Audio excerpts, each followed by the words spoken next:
Olá a todos, salve Maria e viva Cristo Rei. Após 2 vídeos introdutórios contra os protestantes e um vídeo contra Iago Martins, hoje eu começarei aqui a verdadeira apologética antiprotestante.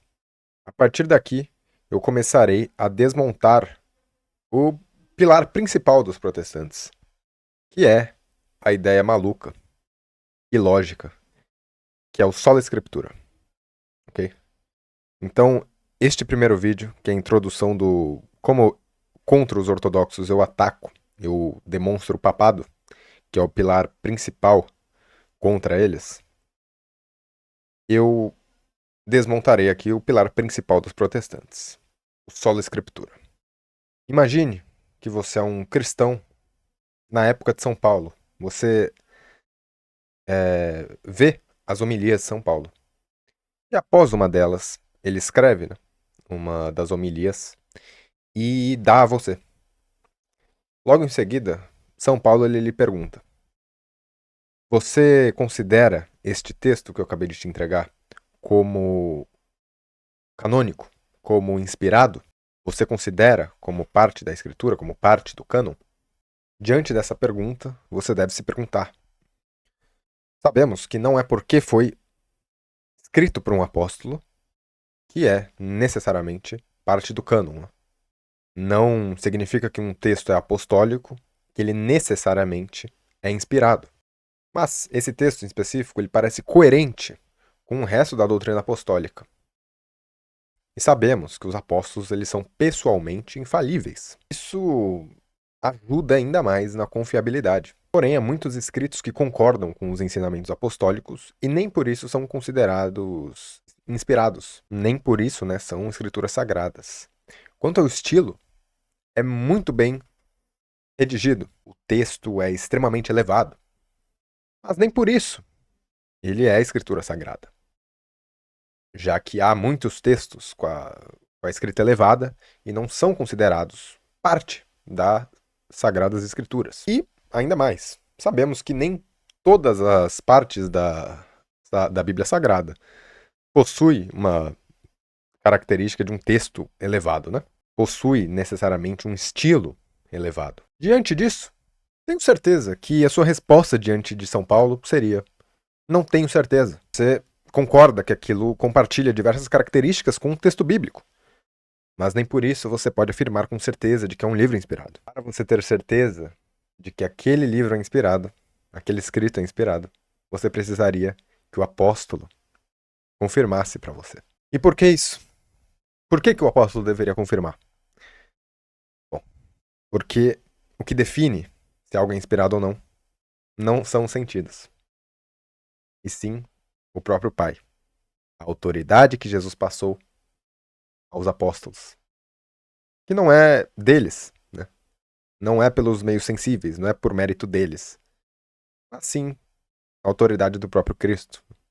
Como Cristo responde a Pedro: você não chegou a essa conclusão de que eu sou o Cristo, Filho de Deus vivo, pelos seus sentidos, mas pelo meu próprio Pai que está no céu. Inspiração divina não é algo palpável ou observável. É possível percebemos até mesmo os efeitos dessa inspiração. Mas esses efeitos nós ainda encontramos em outros tipos de escrituras. A inspiração confere verdade e valor espiritual àquele determinado texto, mas muitos livros corretos e edificantes não são inspirados no sentido bíblico do termo. Em última análise, a inspiração nós entendemos que é uma inspiração, um poder sobrenatural do próprio Deus. Então, como diz o cardeal Franz Helen, abre aspas, a inspiração é um fato psicológico sobrenatural na mente de um homem, que, como os outros fatos internos imediatamente conhecido por Deus, é conhecido apenas pela pessoa inspirada. Portanto, a inspiração não pode ser conhecida por outros homens, exceto por seus efeitos externos, ou por um testemunho digno de fé. O efeito externo da inspiração de que falamos não é outro, senão a própria escrita, o livro sagrado.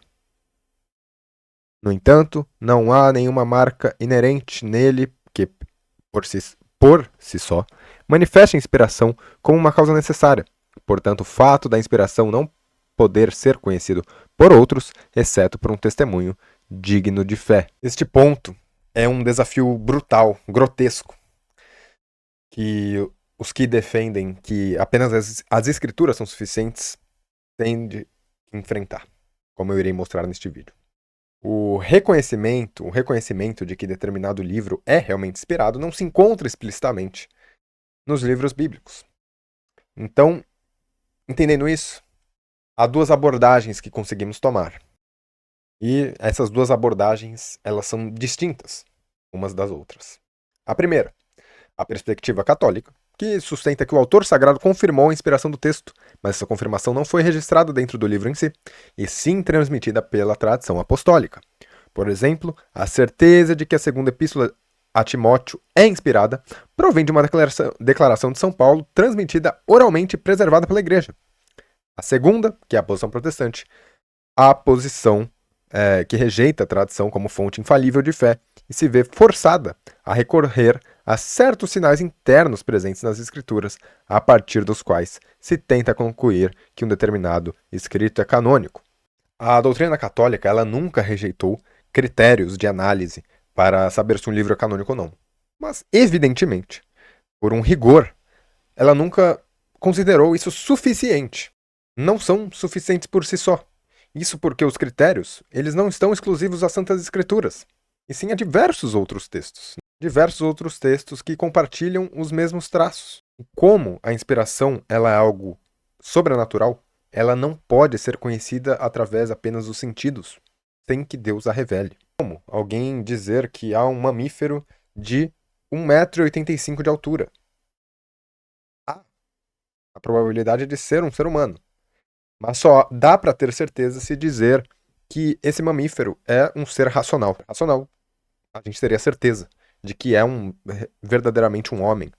Porque isso daí é uma característica própria do homem, que nenhum outro animal tem. Do lado católico, afirma-se que sabemos que um livro é inspirado porque essa informação foi revelada por Deus, sendo a inspiração uma realidade sobrenatural. Essa via é a única adequada para se alcançar a certeza quanto ao cânon.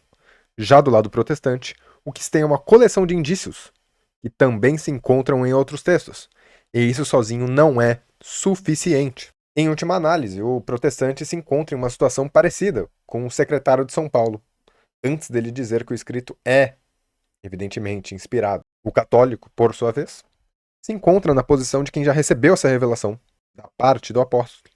Seja qual for o século, 1, 5, 8º, 16, 20, os dois caminhos levam para conclusões diferentes. E a diferença entre eles não está na capacidade racional, e sim que certas verdades só podem ser reveladas por Deus. Em outras palavras, não é possível conhecer a inspiração de um texto por certos traços comuns. Isso só pode ser conhecido por Deus. Com isso esclarecido, entraremos agora na abordagem escolástica da coisa. 3 vias foram propostas para saber se um livro é inspirado. Primeira, a inspiração é conhecida por evidência natural. Segunda, a inspiração está registrada nas próprias escrituras. Terceira, a inspiração foi transmitida pela tradição da igreja. A terceira, evidentemente, não são para os que professam a doutrina do sola escritura, de que somente as escrituras são suficientes. Isso porque, segundo essa doutrina, evidentemente, tudo que está referente à doutrina de fé está contido nas escrituras, seja implicitamente ou explicitamente, como, evidentemente, diz, por exemplo, a Confissão de Westminster. Abre aspas, todo o conselho de Deus, concernente a todas as coisas necessárias para a sua glória, a salvação do homem e a fé e a vida, está ou expressamente declarado nas escrituras, ou por boa e necessária consequência pode ser deduzido dela, a qual nada, em tempo algum, deve ser acrescentado, seja por revelação do Espírito, seja por tradições humanas. Além disso, podemos recorrer a outro autor protestante, Andrew Willett, cujo livro tem um título notavelmente longo, mas interessante. O título completo é Synopsis Papism, isto é, uma visão geral do papismo, onde se expõe todo o mistério da iniquidade e algumas doutrinas anticristãs mantidas ainda hoje pela sinagoga de Roma contra a Igreja de Cristo, juntamente com uma antítese da verdadeira fé cristã e um antídoto extraído das Escrituras contra a taça imunda das abominações da Babilônia, dividido em 3 livros, ou séculos, ou seja, tantas centenas de heresias e erros papistas. O título, a parte, aqui está o trecho. Abre aspas, não afirmamos, como nos acusam os nossos adversários, que todas as coisas necessárias para a salvação estão expressamente contidas nas Escrituras, isto é, palavra por palavra, mas sustentamos que tudo o que precisamos conhecer está claramente declarado nas Escrituras, ou pode ser logicamente concluído a partir delas, e assim está contido nelas. Também reconhecemos que não foi apenas o Evangelho que foi escrito, mas tudo o que Cristo e os apóstolos ensinaram de viva voz, cujo conteúdo, em substância, se encontra registrado na palavra escrita. Portanto, concluímos que nada essencial à salvação, seja no campo da fé ou da moral, pode ser encontrado fora das Santas Escrituras. Robert Rick afirma, de maneira muito semelhante, no seu tratado, abre aspas, as Escrituras são perfeitas, contendo nela todas as coisas necessárias para a fé e a moral, não apenas de forma suficiente, mas também abundantemente. Pois essa é a perfeição que aqui reivindicamos. O sentido, então, da proposição é o seguinte: esse tipo de revelação contém tudo o que é necessário para a fé e os costumes, não apenas de maneira suficiente, mas também em abundância. Com base nessas afirmações, os protestantes, infelizmente, só se veem 2 alternativas. A primeira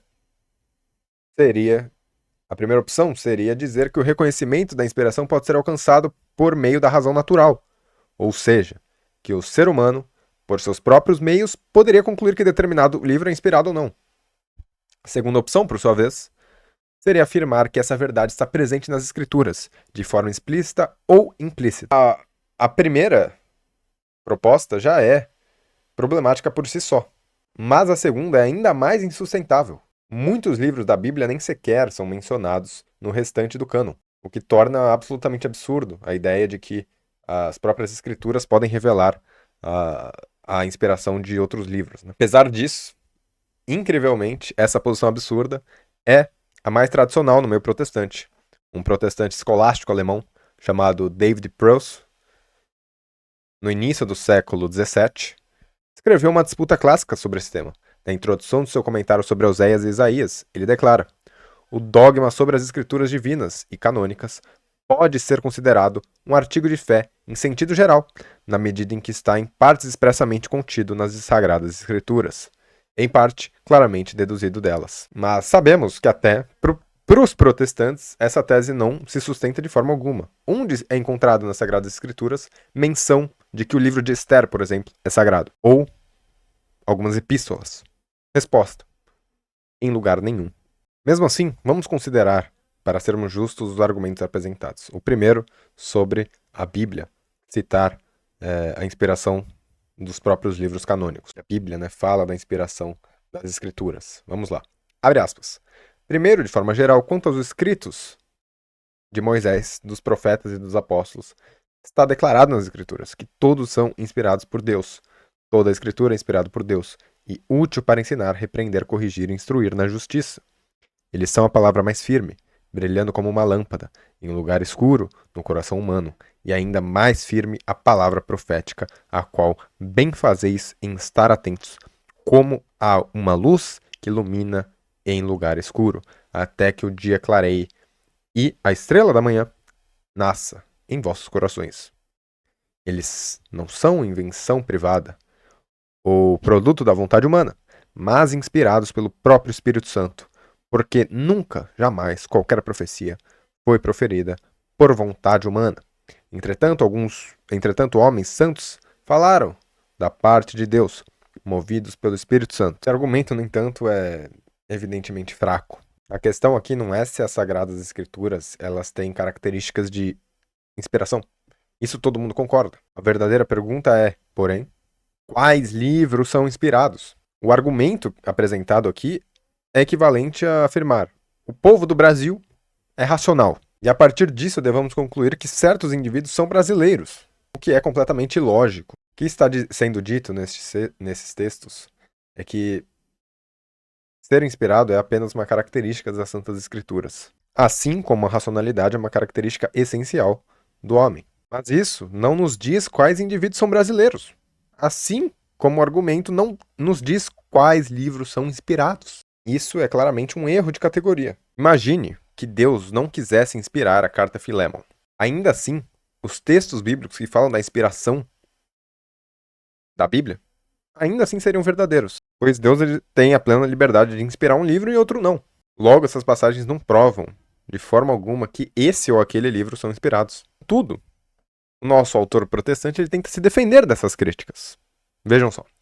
Abre aspas. Mas, já que os adversários estão acostumados a objetar aqui que não está escrito especificamente quais são as escrituras divinamente inspiradas, então que se adicione outra prova em particular, uma indução dos livros sagrados, tanto quanto existem. Todos eles testemunham expressamente que são divinamente inspirados em seus prefácios ou em seus próprios contextos e verdadeiramente dão testemunhos disso sobre si mesmos. Belarmino, reconhecida essa razão, disse que podemos nos calar sobre os demais. Todos, portanto, são verdadeiramente divinos. E o fato de serem canônicos é evidente a partir das próprias escrituras sagradas. Essa suposição é demonstrada por indução.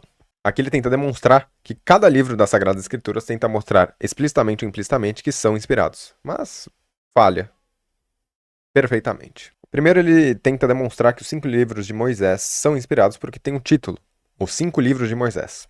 Só que é evidente que isso daí não foi original de Moisés, não foi Moisés que escreveu isso. Isso daí foi posteriormente. Isso é uma designação posterior, reconhecida por teólogos católicos, que nos chamam de Pentateuco, né? Só que isso, o autor protestante simplesmente ignora essa crítica, né?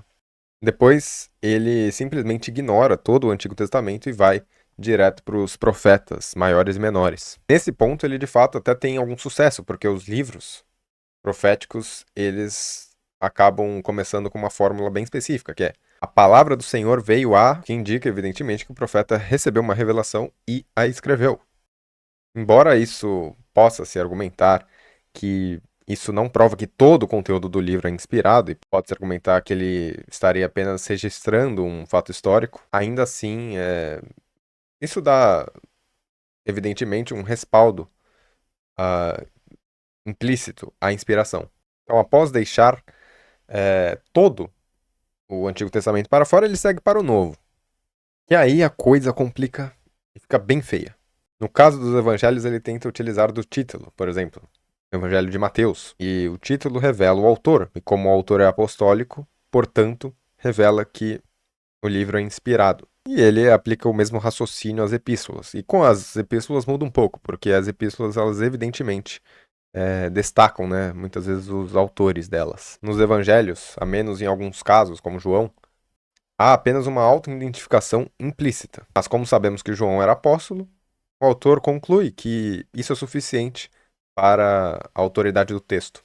Só que, por trás desse raciocínio, há uma ideia bem equivocada, que é que tudo que um apóstolo escreve é necessariamente inspirado. Isso não se sustenta. A inspiração é uma ação pontual de Deus que move o escritor a compor a palavra divina.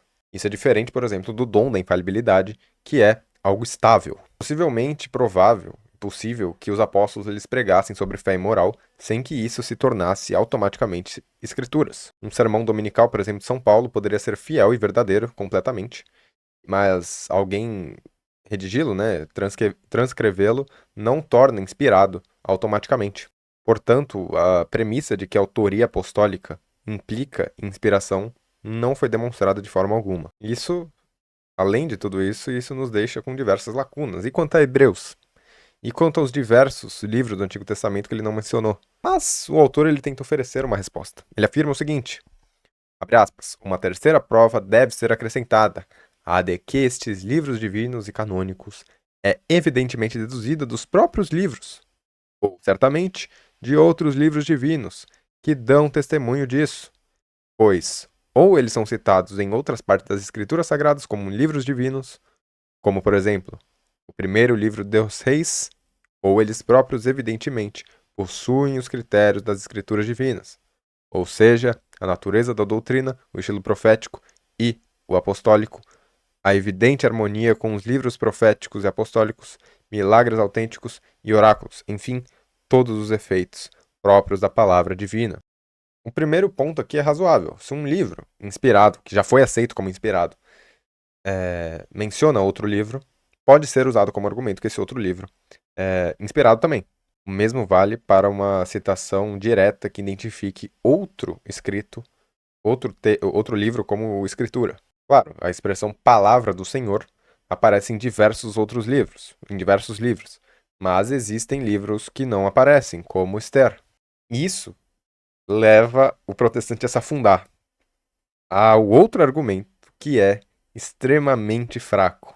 Já tratamos disso brevemente anteriormente e retornaremos ao ponto. Basicamente, ele afirma que, por haver elevação de estilo, concordância com outros livros e menções de milagres, isso seria suficiente para concluir que o livro é inspirado. Isso não preciso nem falar que é um absurdo. Muitos livros mencionam milagres. Muitos possuem doutrina elevada e muitos estão em consonância com as escrituras. E nem por isso são inspirados. Se usássemos isso daí como padrão, obras como Suma Teológica de São Tomás de Aquino seriam inspiradas. As cartas de Santo Inácio de Antioquia, de São Clemente de Roma, seriam também adicionadas ao cânon. Confissões de Santo Agostinho tiveram tanto impacto, tanto quanto em protestantes, católicos e até ortodoxos, também seriam incluídas no cânon. Ou seja, o critério é completamente inadequado. Sim, os católicos eles sempre reconheceram certos sinais nos livros inspirados, como profundidade teológica, estilo profético, concordância doutrinal, etc. Mas nunca afirmaram que esses sinais são provas concretas da inspiração. Eles servem como indícios, não como critérios definitivos, não como determinações, né? Isso porque tais características não são exclusivas das escrituras.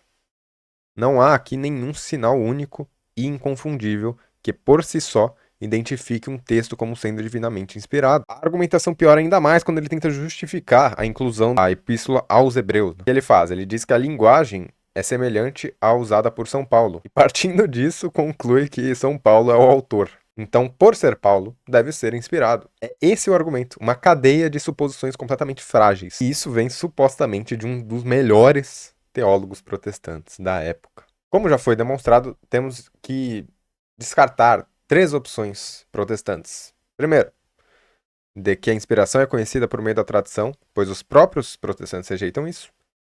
A de que a inspiração é afirmada de forma explícita ou implícita nas escrituras, o que já demonstramos ser insustentável. Resta, então, a terceira, que é que a ideia de que se poderia conhecer os livros como inspirados pelos meios sensíveis, né, pelos meios naturais, que é completamente absurda, que não precisaria haver nenhuma revelação sobrenatural. E esse ponto, vamos subdividi-lo em 3 partes. Primeiro, demonstração racional, probabilidade e assentimento de fé. Antes de abordar isso, vamos entender o que é inspiração. Inspiração é um ato sobrenatural pelo qual Deus, por um dom temporário, eleva um homem para que ele possa transmitir a palavra divina. Trata-se de um efeito psicológico interior causado por Deus, que resulta num texto sagrado. Através desse impulso sobrenatural, o autor sagrado escreve exatamente o que Deus deseja comunicar. Por exemplo, 2 Timóteo, capítulo 3, versículo 16, reivindica essa doutrina, né? Abre aspas, toda a escritura é inspirada por Deus e útil para ensinar, repreender, corrigir e educar na justiça. Também, 2 Pedro, capítulo 1, versículo 20 e 21. Antes de tudo, sabei que nenhuma profecia da escritura provém da interpretação particular, pois jamais a profecia foi proferida por vontade humana, mas homens falaram da parte de Deus, movido pelo Espírito Santo. São Justino Mártir, desde os primeiros séculos, ele escreve, abre aspas, já que é impossível aprender qualquer verdade sobre religião com vossos mestres, que se contradizem mutuamente e, por isso, dão prova de sua ignorância, considero razoável voltar-me para os nossos antepassados, que em primeiro lugar precederam amplamente os vossos mestres, no tempo e, em segundo lugar, não ensinaram nada baseado em fantasias particulares, nem se contradisseram entre si, mas receberam de Deus o conhecimento que também transmitiram, pois nem pela natureza, nem pelo raciocínio humano é possível ao homem conhecer verdades tão elevadas e divinas, mas apenas pelo dom que desceu do alto sobre os homens santos, que não necessitavam de retórica ou disputa, mas se apresentavam puros à ação do Espírito Divino, para que o próprio Espírito, com uma harpa nas mãos, os utilizasse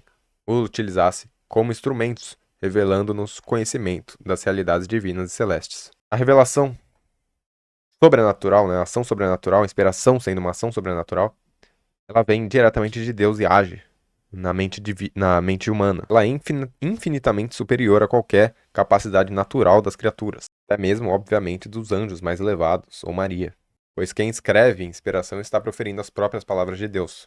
São Paulo, apóstolo, também fala disso em 1 Coríntios, capítulo 2, abre aspas, mas como está escrito, que os olhos não viram, nem os ouvidos ouviram, nem jamais penetrou no coração humano, e isso preparou Deus para aqueles que o amam. Mas a nós Deus revelou tudo isso pelo Espírito, pois o Espírito tudo perscruta, até mesmo as profundezas de Deus. O texto segue dizendo que apenas o Espírito conhece os segredos de Deus, e nós recebemos esse Espírito, não o Espírito do mundo. Assim fica evidente que conhecer o fato da inspiração, assim como qualquer outro mistério de fé, não é pelos meios sensíveis, mas divinos, É a própria revelação do Pai. Mas onde essa revelação é comunicada? Não é por revelações privadas. Revelações privadas, individuais. Ela está presente nas fontes objetivas da revelação, ou seja, escritura e tradição. A teologia chama isso de supernaturale quod substantiam, algo que, em sua essência, precisa ser revelado objetivamente em uma fonte autorizada, como a Bíblia ou a tradição, e que exige a ação do Espírito Santo em nós para que possamos assentir. Na continuação, São Paulo, apóstolo, ele explica que o homem carnal ele não consegue compreender essas coisas. Somente quem é conduzido pelo Espírito de Deus consegue discerni-las. Ou seja, esse conhecimento está acima de qualquer potência criada, até mesmo da mais elevada. Ele está na mente divina. E para chegar até nós, precisa descer por meio da revelação. Para conseguirmos acolhê-lo, é necessário que o Espírito de Deus nos ilumine interiormente pela fé.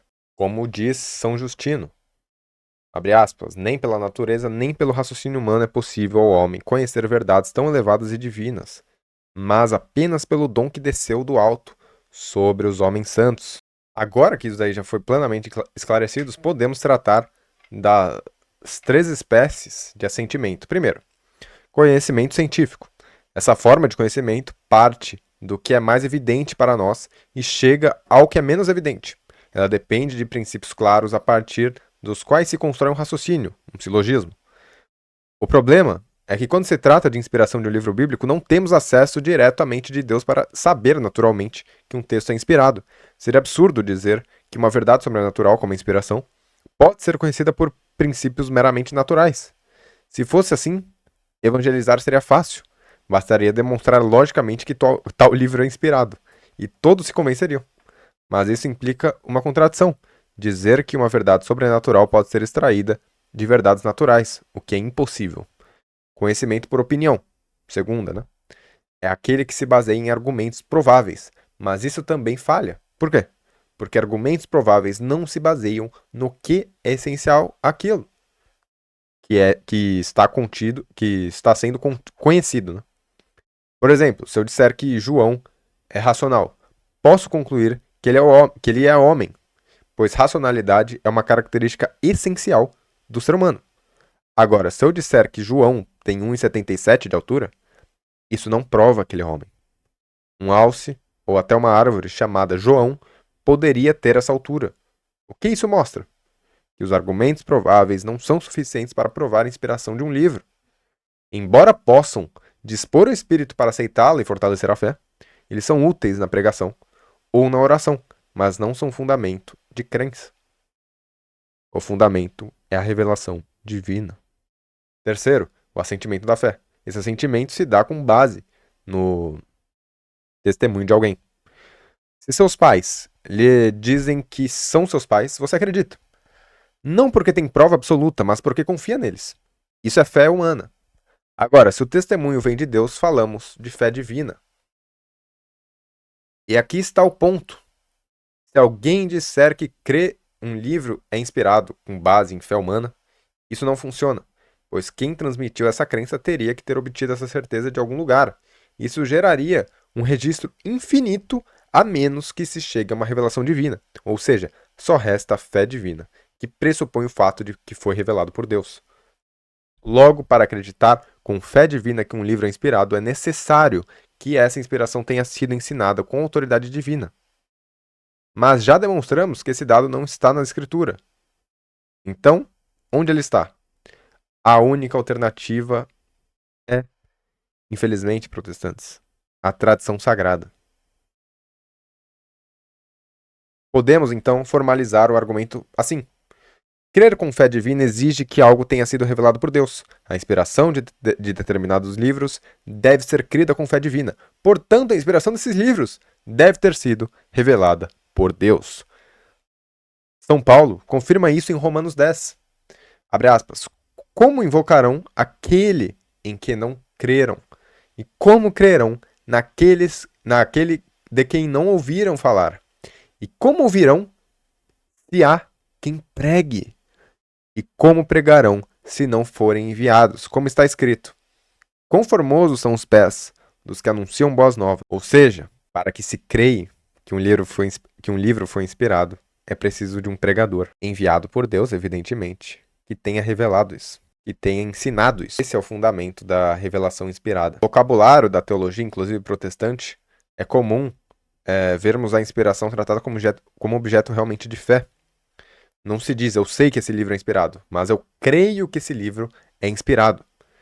Isso mostra que estamos no âmbito da fé, e não do conhecimento demonstrativo. Santo Hipólito de Roma, por exemplo, já dizia, abre aspas, ou não creem que as escrituras foram ditas pelo Espírito Santo, e então são incrédulos, ou acham que são mais sábios do que o próprio Espírito Santo.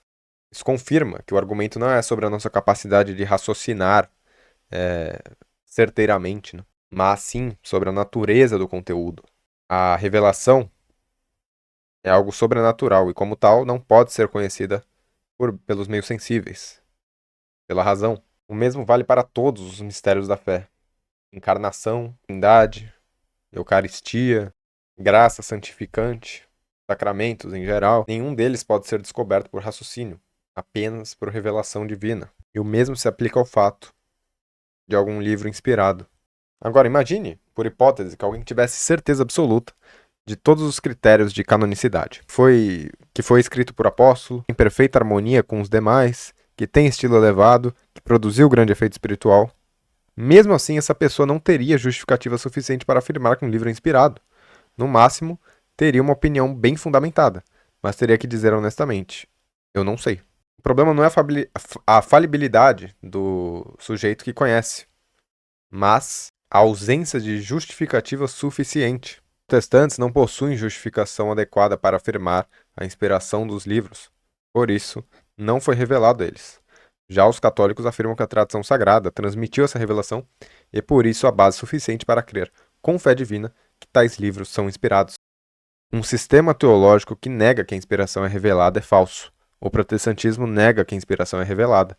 Logo, o protestantismo é um sistema teológico falso. A premissa menor é demonstrada pela doutrina da suficiência das Escrituras, já exposta. Os protestantes afirmam que tudo o que é necessário para crer está expresso, implícito nas Escrituras. Ora, a interpretação de cada livro não está nas Escrituras. Logo, o protestantismo não pode afirmar que a inspiração foi revelada. A premissa maior também é demonstrável. Há 3 formas de conhecimento: demonstração, opinião e fé. Já mostramos que as 2 primeiras não se aplicam a objetos sobrenaturais. Apenas a fé é adequada. Logo, se a inspiração deve ser crida, ela pressupõe revelação divina. Objeções comuns. As ovelhas ouvem a voz do pastor, logo a escritura se autentica por si mesma. Resposta: isso pressupõe que haja uma voz a ser ouvida, ou seja, uma revelação. Sem essa voz não há nada a escutar. Segundo, os padres ensinaram que a origem apostólica é critério suficiente. Resposta: nenhum padre da igreja sustentou que esse critério por si só bastasse. Eles o usavam para confirmar livros já aceitos pela tradição. Terceiro, há objetos secundários de infalibilidade. Resposta: esses objetos só podem ser definidos por um magistério infalível, o que o protestantismo rejeita. Quarto, isso é só um argumento da lista falível dos livros infalíveis. Resposta: não. Aqui não se fala da infalibilidade do sujeito, mas de conteúdo do objeto.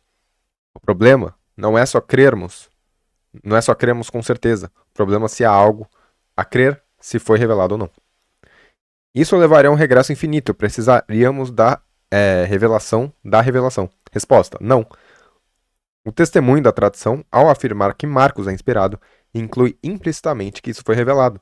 A autoridade divina está pressupondo no próprio testemunho, que não exige novo ciclo infinito de revelação. A todos os protestantes, Iago Martins, Juan Oliveira, Lucas Gesta, Lucas Banzoli, o desafio lançado, um react a este vídeo, sem mimimi, sem sofismas. Eu quero ver a refutação lógica deste vídeo. Se vocês sequer conseguiram entender o raciocínio. Aqui é lógica. Não há nenhuma saída. Então eu quero ver vocês refutando as premissas demonstradas aqui, ok? Todos, por mais que eu seja um canal pequeno, eu sei que vocês estão com medo. Vocês verão esse vídeo e ficarão com medo deste vídeo se proliferar. Eu sei disso. Vão ficar com medo do react de vocês não ser muito bom, porque este vídeo está realmente irrefutável. Aqui, o que eu demonstrei aqui foi o ultimato contra a sola escritura, essa doutrina completamente descabida. Vocês, após este vídeo, eu garanto, eu sei que vocês estão se tremendo de medo. Vocês não terão coragem de reagir, porque ao menos uma pessoa do público de vocês vai ver este canal e vai perceber que aqui tem coerência. Por mais que meu canal seja pequeno e eu esteja começando agora. Ok? Então, este aqui foi a completa refutação do sola scriptura, essa doutrina maligna que, infelizmente, se proliferou muito rápido. Salve Maria e viva Cristo Rei!